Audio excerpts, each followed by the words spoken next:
ரேக்ஸில் இருக்க ஹீட்டை வந்து இமீடியட்டாக ரிமூவ் பண்ணுறது கொஞ்சம் கஷ்டமாக இருக்குது. ஸோ அதனால் டைரெக்டாக லிக்யூட் மூலயமா நம்ம வந்து பண்ணும்போது, ஐ மீன் டைஎலக்ட்ரிக் ஃப்ளூயிட் மூலயமா பண்ணும்போது, ஸோ நம்மளுக்கு வந்து பார்த்திங்கன்னா அந்த ஹீட் டெம்பரேச்சர், அவங்க என்ன ஹீட் டெம்பரேச்சர் மெயின்டைன் பண்ண சொல்கிறாங்களோ அதை நம்மளால் அச்சீவ் பண்ண முடியுது வித்தவுட் எனி எஸ்கலேஷன்.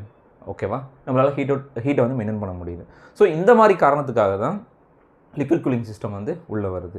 இது ஒன்று. ரெண்டாவது, ஆஃப்கோர்ஸ் எஃபிஷியன்ட் சிஸ்டம். ஸோ உங்களுடைய என்டையர் கூலிங் சிஸ்டம் வந்து ரொம்ப எஃபிஷியண்ட்டாக ஒர்க் ஆகும், நிறைய எனர்ஜி சேவிங் கிடைக்கும். ஸோ அந்த பாயிண்ட் ஆஃப் வியூலையும் உங்களுக்கு லிக்விட் கூலிங் சிஸ்டம் உள்ளே வருது. ஓகே, இப்போ இந்த லிக்விட் கூலிங் சிஸ்டம், அதாவது ஹை பர்ஃபார்மன்ஸ் கம்ப்யூட்டிங், ஹெச்பிசி அப்படின்னு சொல்லுவாங்க, ஹை பர்ஃபார்மன்ஸ் கம்ப்யூட்டிங் ஆர்கிடெக்சர் நீங்கள் எடுத்துக்கிட்டீங்க அப்படின்னா லிக்விட் கூலிங் ஆப்ஷன் வந்து ஒரு சில லிக்விட் கூலிங் ஆப்ஷன் இருக்குது. அதில் வந்து பார்த்தீங்கன்னா ரியர் டோர் ஹீட் எக்ஸ்சேஞ்சர், ரெண்டாவது வந்து பார்த்திங்க அப்படின்னா உங்களுக்கு எமர்ஷன் system and direct to chip liquid cooling system. So இது எல்லாமே, இந்த மூணுமே வந்து பார்த்திங்க